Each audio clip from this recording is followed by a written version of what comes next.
honestly sometimes equate alcohol to like an ex-boyfriend. All had those exes who weren't very caring about us, did not appreciate us, put us down, were just cared about what they wanted and stuff like that. And there's just so many ways that alcohol doesn't care about your well-being, promises it's going to be different every time, only it's not. You know what I mean? It's so similar. So it's like, ditch that and attract. Now you've created space in your life for what you really want. And if that's a relationship, you've literally created the space and are honoring a higher level connection with it too.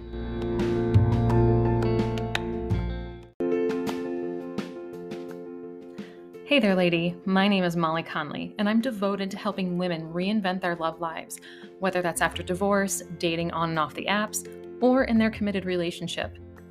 Why? Because I've been there. I'm a former college athlete who filed for divorce 3 years into marriage, swam in the online dating pool into my late 30s, and now I am married to the man of my spreadsheet dreams who I met 4 months before the world shut down. As a dating and relationship coach, I help my clients shift the focus from being obsessed with finding Mr. Right to shifting to herself as Miss Right Now. We build a foundation filled with clarity, connection, and confidence, knowing she is worth waiting for. Each week on the podcast, I'll bring you love life insights and savvy guests, where you will receive the courage to release programmed limiting beliefs.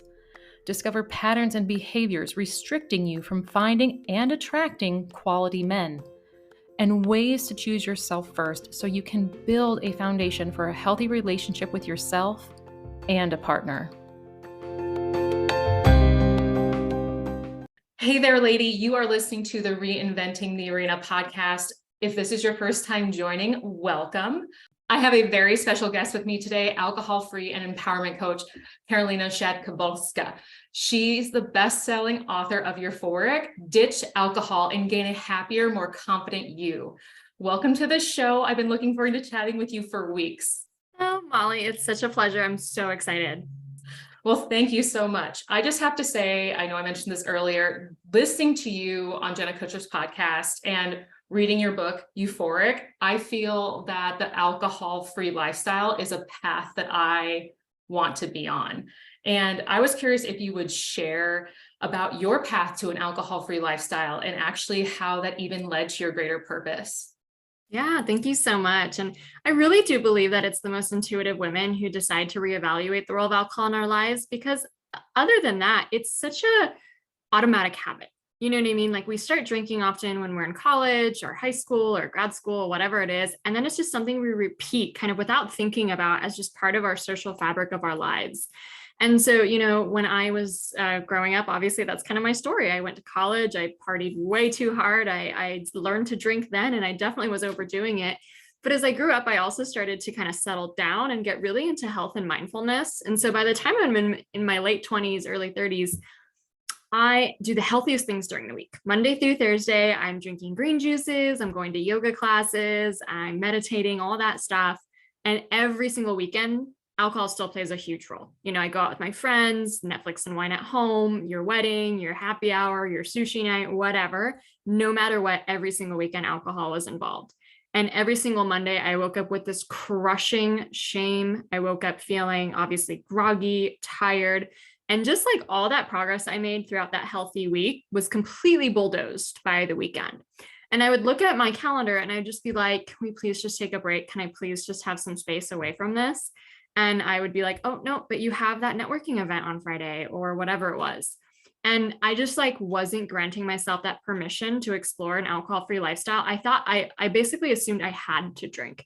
And with the kind of black and white ways of thinking about alcohol in the past, especially, it's kind of like either you have a huge problem and you have to quit, or you're normal and you should keep drinking to just, put up that facade for everyone. And so I was also really stuck with that. I was like, well, I can't just quit, so I need to just drink less, and drinking less was also miserable because I had so many rules around it. I had so much mental gymnastics I went through, like, well, should I not? Should I just have the one? But like, it was monkey mind on fire in my brain all the time. And it was actually hearing of Dry January for the first time that really gave me this light bulb moment of oh, I am allowed to take a break and I don't have to explain it to everyone.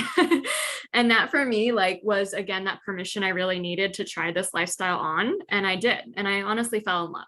I fell in love with how amazing I felt every morning. I fell in love with how restful my sleep was. I fell in love with how much my sense of gratitude was increasing every day. My sense of like wonder and appreciation was going up. I found myself enjoying more mundane moments. Like a hike was just incredible to me, and just really noticing myself in love with nature more.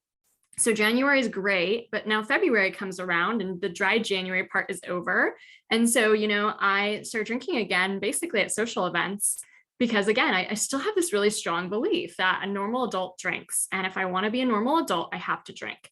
And the few times I drink in February were such a stark contrast to January. Even a few drinks would completely ruin my sleep, would make me feel kind of frustrated even pretty quickly after drinking. I noticed how elevated my mood was in January. And like 1 or 2 drinks in, I noticed I'm picking fights with my husband. I'm getting impatient. Like my mood is really crashing. So I was like, whoa, wait a minute. Like here I'm drinking because I think it's supposed to be fun. And yet this is not fun. None of this is really that enjoyable or pleasurable.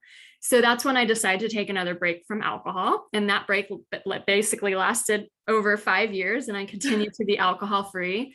And what ended up happening was that every single week and month that went by, I really had this incredible evolution mentally, physically, spiritually, and emotionally, which I talk a lot about in my book. Not only was my physical body healing and just incredible things happening on that level, my well-being, my sense of just wellness every day and how I show up for myself and taking care of myself, but also things like my emotional health, my self-love is increasing, my self-esteem is increasing. And my confidence increases so much that all these things I never thought I could do in life all of a sudden become possibilities. And so from there, I essentially changed my life so much. I went after things I always wanted, but was not having the courage to do. I launched my business. I became a coach. I wrote this book. And what I can really see now in hindsight was that a huge reason why I was drinking was out of boredom and a lack of fulfillment in my life. So it was like Monday through Friday couldn't go fast enough so I could get to the weekend to unwind with alcohol. And really by redesigning my life in this way, I've now built in fulfillment into my everyday, right? I'm not looking for that drink, that high at the end of the weekend. I've really created the life I love. So that's kind of the story in a nutshell. That's a fantastic story. And how you got started, even just analyzing like the Monday through Friday. There's so many people that can relate to that they're waiting for the weekend. And then they have the Sunday scaries before they go into Monday, either to a job they don't want or whatnot. And they, wait till Thirsty Thursday to start drinking again. And I really love how you even talked about by taking such a break for dry January and then trying it out again in February just brought this more sense of awareness of what you really wanted in your life, which obviously has led you to where you are right now, which is fantastic. 5 years. I remember reading in the book that you even said that you always wanted to write the great, next American novel, and you just kept putting it off. And like, now look at what you've done. It's fantastic.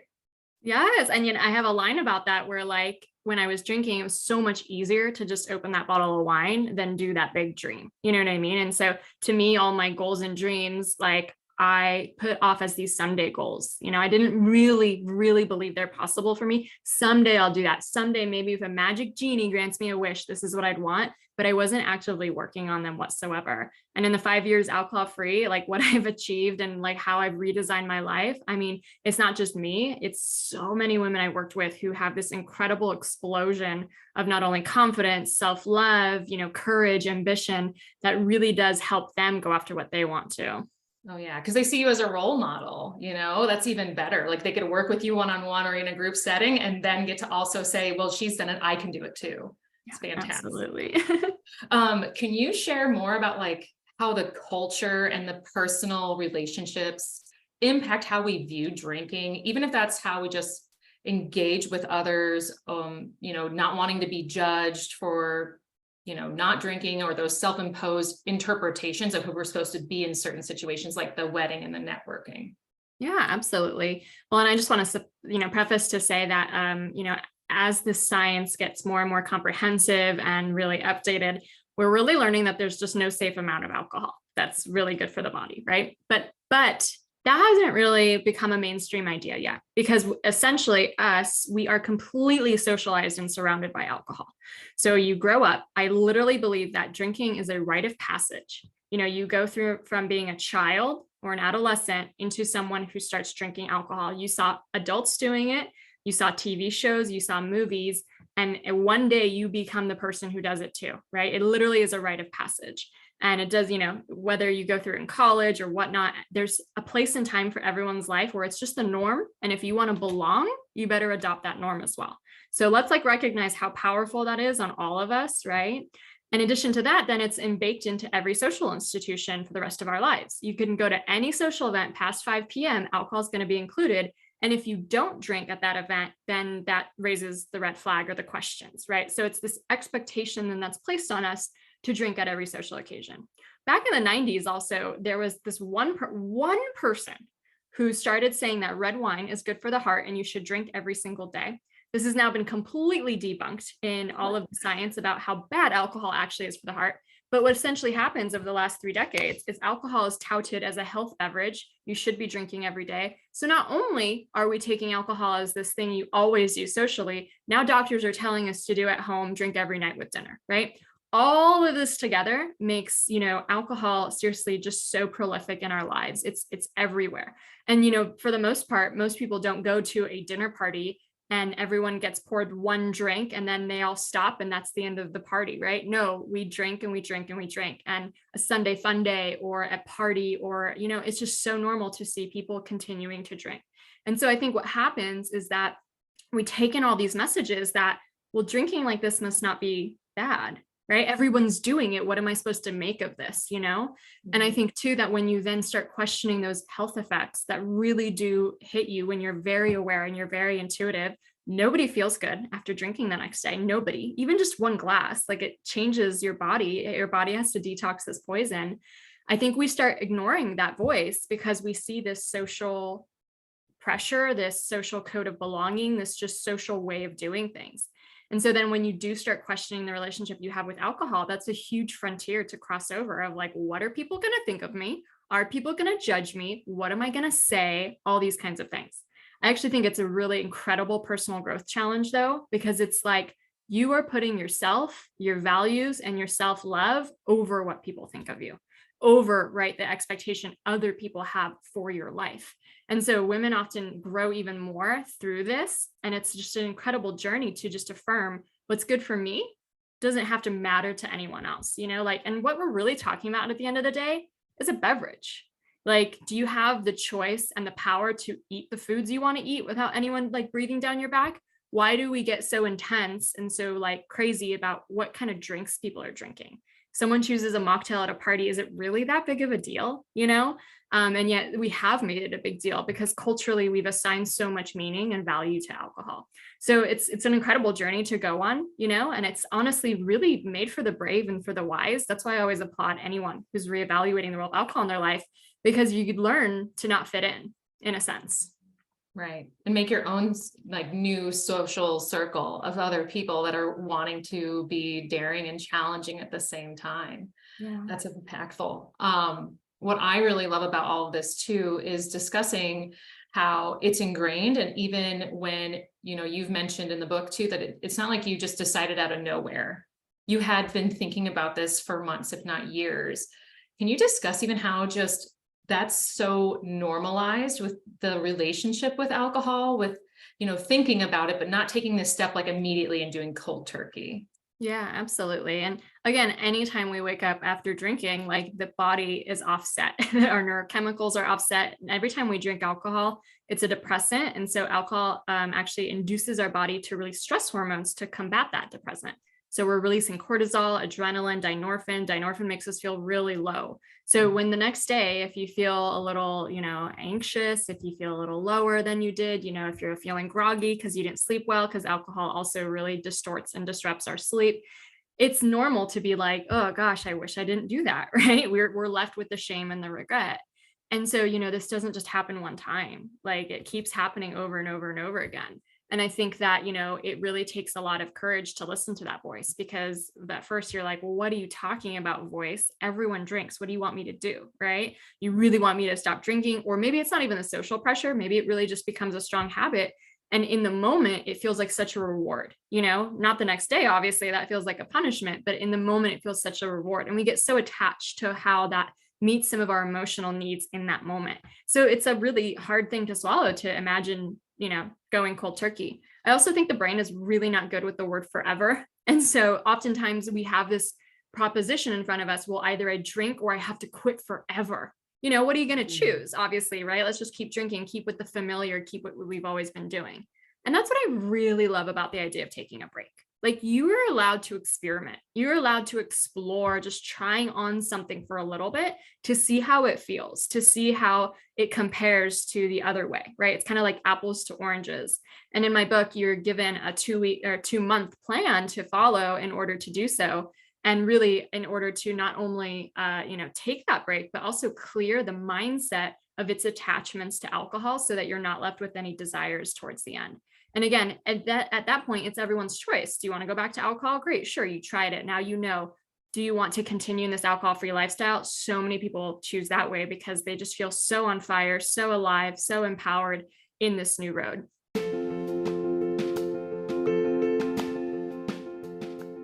Are you ready to feel energized, fulfilled, and confident in your love life again? Are you ready to rediscover your worth and deepen your self-trust so you stop settling once and for all? Are you done ignoring the red flags that keep you in relationships for way too long? Are you done chasing unavailable men who turn into projects, not partners, as you try to show them how good the relationship could be? Then it's time. It's time to unlearn the patterns and behaviors that keep attracting the same relationships over and over again.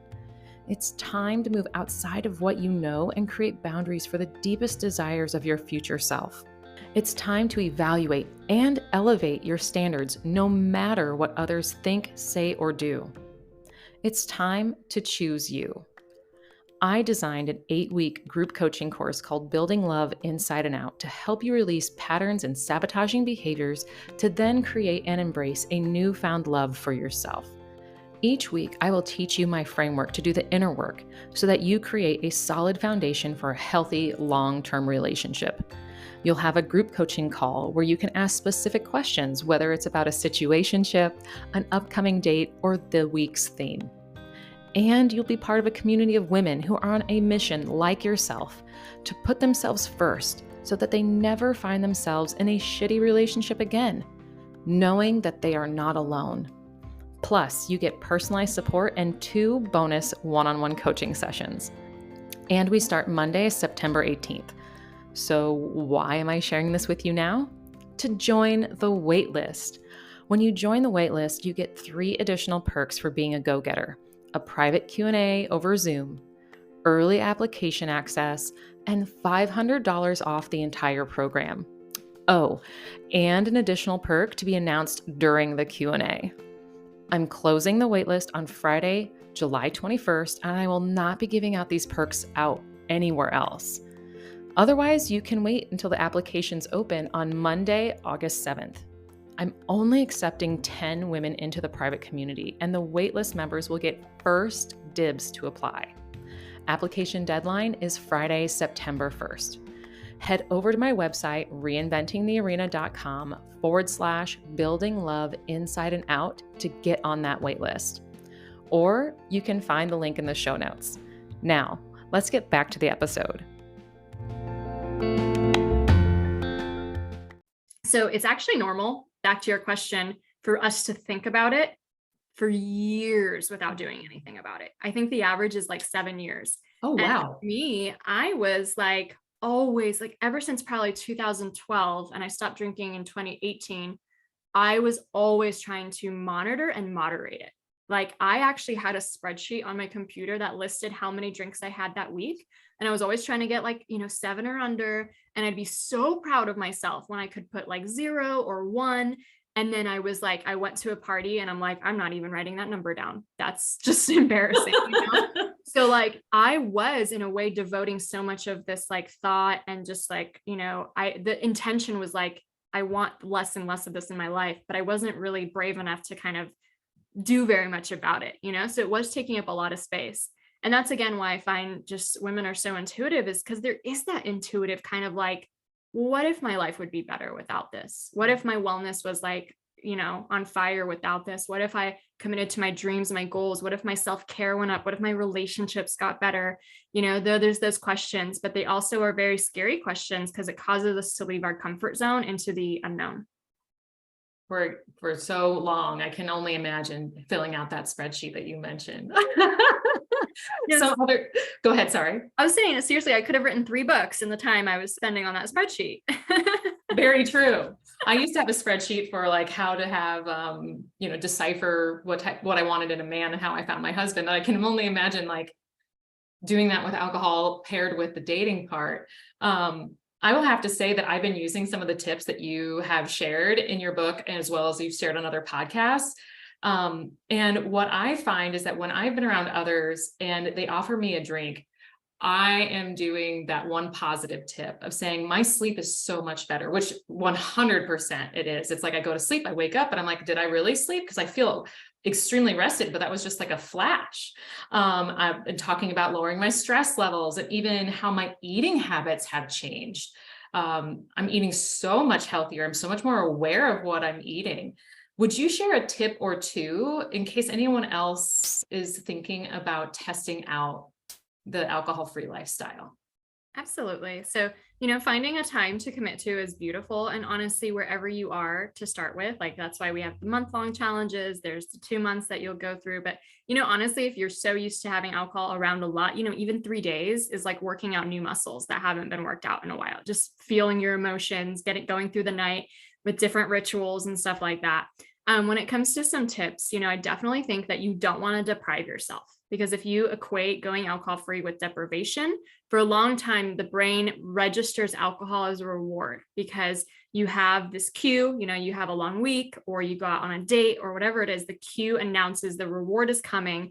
And so when we remove that reward, we just feel deprived, and that's no way to live, right? That's not going to be sustainable. So it's really good to relook at your rituals and really recognize, how do you reward yourself at the end of a day, at the end of a hard week, at the, on a date, at a restaurant, and find new ways to do that. So the easiest thing you could possibly do is mocktails. I love alternate alcohol-free drinks. There's so many available now. There's literally thousands of beverages on the market, whether it's alcohol-free wine or beer or spirits or new concoctions, new mocktails, new like health elixirs out there. Like there's a zillion ways. And what's really interesting is that there's a study that once proved that basically they took brain nodes and put them on people who just left work. So they were able to measure their brain waves. And everyone's brain waves are pretty chaotic. They're pretty stressed out. It's the end of a workday, right? And everyone sits down at a bar and restaurant and orders a drink. And all of a sudden the brain waves start to relax, start to smooth out. Now the kicker is nobody actually drank the drink yet. They just ordered it. Oh, so wow. It's almost like our brain anticipates the permission to relax, not the ethanol itself, right? And we can do that again in other rituals. Like we can sit down with our mocktail at 6 p.m. and have the same kind of sense of relaxation. Now, mocktails are an easy, like just replacement, but I also really recommend exploring other rituals that are going to bring you that relaxation, that decompression you're looking for. For example, I love yin yoga. I love doing breath work. And for me, even just getting outside to walk, watching the sunset somewhere or seeing a view like that, it just takes out all the petty concerns of my life. And it's just like, wow, there's a beautiful masterpiece that was just painted for me by the universe. Like it just reconnects to me to something bigger. So I definitely recommend exploring new rituals and new ways to kind of decompress and relax, or new ways to have fun. If you think about it, for so long, we've been conditioned to believe that alcohol is our biggest source of fun. And I think it actually robs us of really learning and knowing what brings us true fun and true joy. So I just remember trying a ton of new things when I was going alcohol free at first. New meetups, new classes, new adventures, just like really what is fun. And if you think about it, as children, we had so much going on. We were climbing trees, we were rollerblading, we were putting on plays. we did so much actively in order to create fun in our lives. And now as adults, it's like we just want to sit passively and have a drink entertain us, right? Like that's not real fun at the end of the day. That's just messing with the neurochemicals of the brain, for a short time. So it really gets to be, this experimentation on all accounts of like, how do I really want to decompress? How do I really want to have fun in my life and bring excitement in my life? How to not feel deprived, right? By having a source of pleasure in your life in so many ways. And that I'll leave there for some starter tips. Definitely some more in the book. Well, that's fantastic. And that kind of leads me into, we have these rituals that we have around dating. It's like we get on the apps, at least my previous dating experience. Obviously, now I'm married. I don't get on dating apps, but like hypothetically speaking, we get on dating apps, we start a connection with someone, and then it's instantly like, let's meet for happy hour, or let's meet at this bar on Saturday night. Now it's about starting new rituals with then going alcohol free or doing the mocktail. Is there anything that you would say about having a woman, learn how to take that first step in being alcohol free in the dating scene? Oh, absolutely. And again, that's obviously another scenario where it's just expected that you're going to drink. One, I think it's beautiful that a woman will stand firm in her values and really like show herself love and what that denotes to then the partner about how much she values herself, right? I mean, I don't know about you, but if there's ever been a date that you've gone on where you drank too much, I mean, what kind of impression does that give the man, right? That you don't care about yourself, that you're just like, all over the place type of thing, right? Not a great impression. And so I think it's completely within our wheelhouse to decide, I'm not going to drink this night. And I think too, it's an option to get creative, to like even recommend maybe something else, like let's try a hike, or maybe let's meet up for bowling or something just a little different to kind of spice it up. One, I think the connection is going to be a lot better if the person's on the same wavelengths. Obviously, if the person just wants to drink, like just move on. Obviously, they're not even really probably looking for a real solid connection at that point. But if they are on the same wavelength, like it actually can breed such a stronger connection. I really do believe that an artificial connection made over alcohol is going to lead to artificial results down the line, right? So like when you really are both present with each other, you can actually talk, you can listen in a different way. It just builds something so much stronger, something a little bit even more vulnerable, because you're both being a little vulnerable to just show up as you are instead of using alcohol to mask anything. Right. So it can really be a stronger connection.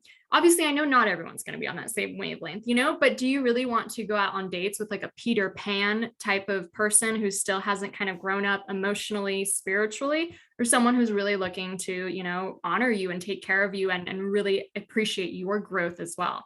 And when I look at it that way, to me, some of the biggest movers and shakers on this planet don't drink, or drink so infrequently that it's just super irrelevant, right? Like Tony Robbins does not drink. Deepak Chopra does not drink. Brene Brown doesn't drink.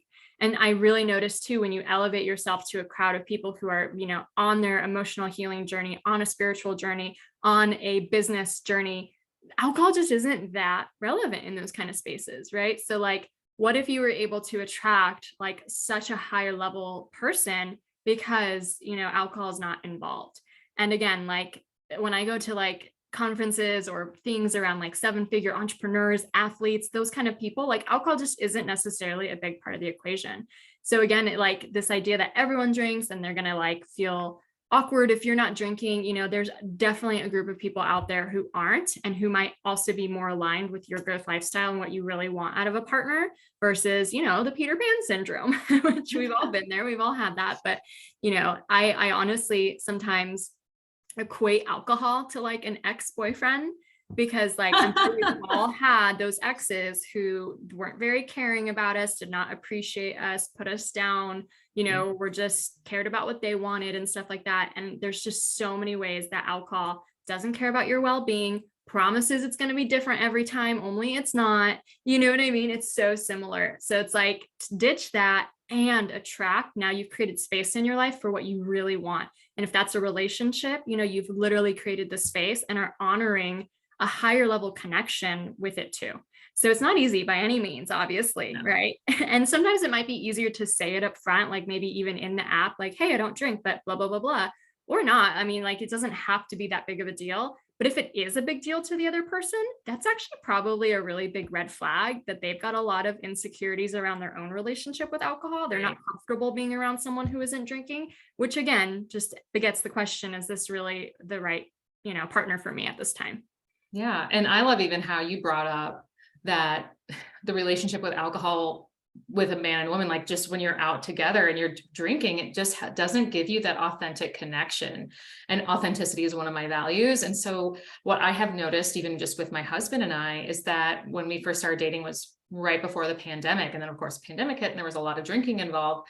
But as we have decreased our drinking, our own sort of values have shown up individually. And then our contribution to the relationship has changed and it's been stronger because we've allowed ourselves to have these deeper, authentic, and vulnerable conversations that I have never really had in other relationships because alcohol was always there and was always the social activity or the way to feel sexy and romantic and like, oh, we're going to have a nice dinner. We might as well get a bottle of wine.